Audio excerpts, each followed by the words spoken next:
the same place where once Dr. Ambedkar stood and led the constitutional debates. I would like to thank the team of SCR for helping a young girl from Haryana to come to this magnificent central hall of Parliament and share my views. I'll start. घर सजाने का तसव्वुर रखते हो? आओ पहले इस घर की मजबूत नींव रखी जाए.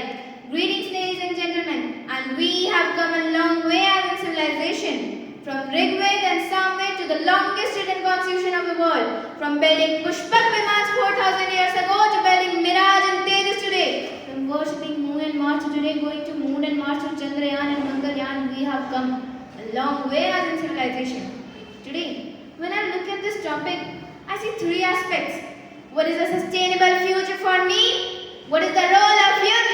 And how can we connect both of these together ecologically? Ladies and gentlemen, the West has just started to learn the concept of living in harmony with nature. But as a civilization, we have been worshipping trees and eating on banana leaves for centuries. Today, it is important for us to understand as young people to take small steps.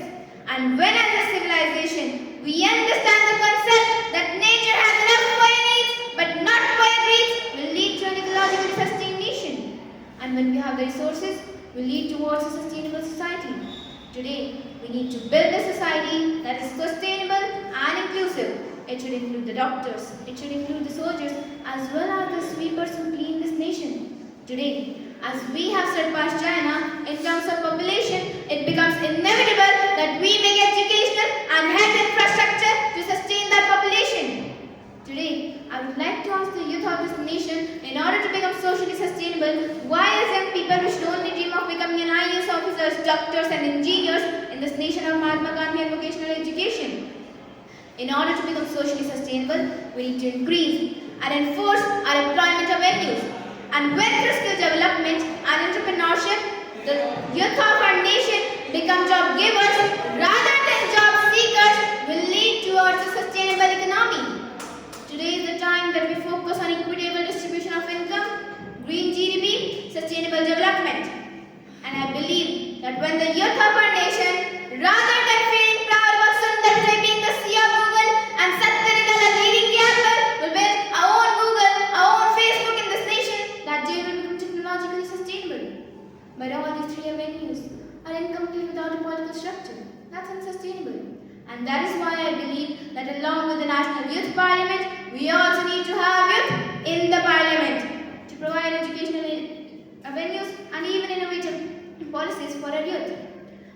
Today I believe that as we have an Indian administrative service for our bureaucracies, we also need to have an Indian political service for our politicians, so that it can be sustained and engrossed in policy making. And good policies can be converted and transformed from one government to another, irrespective of what their political policies are.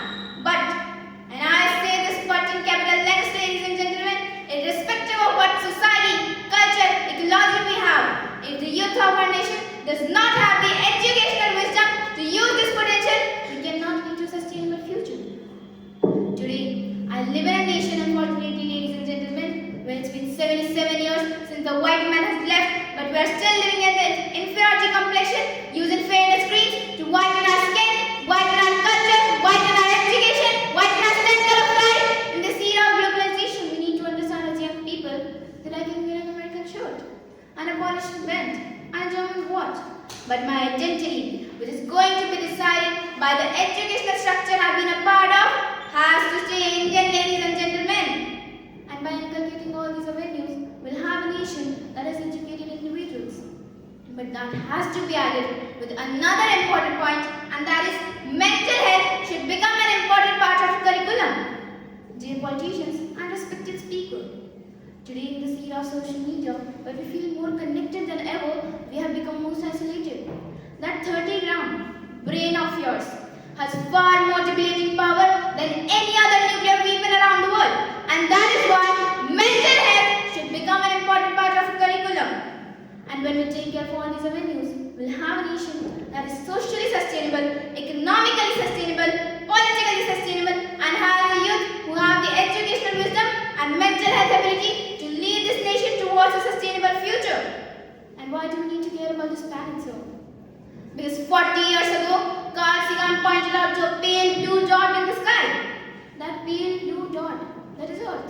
That is home. That's where everyone you have loved or will love has left. That's where Leonardo da Vinci dreamed about Mona Lisa. That's where men dreamed about stepping onto the moon. That's where the Buddha gave his sermon and Ram went on a 14-year journey. Today I believe that from dusk to dawn, this earth is all beyond. It's protected as if it's our own. And to conclude, I would say that this sustainable future is impossible without the efforts of 1.45 billion Indians, as Dr. Abdul Kalam once rightly articulated that great nations are not made by handsome people but by those who can give their hands to some who require that. Thank you. Jai Hind, Jai Bharat.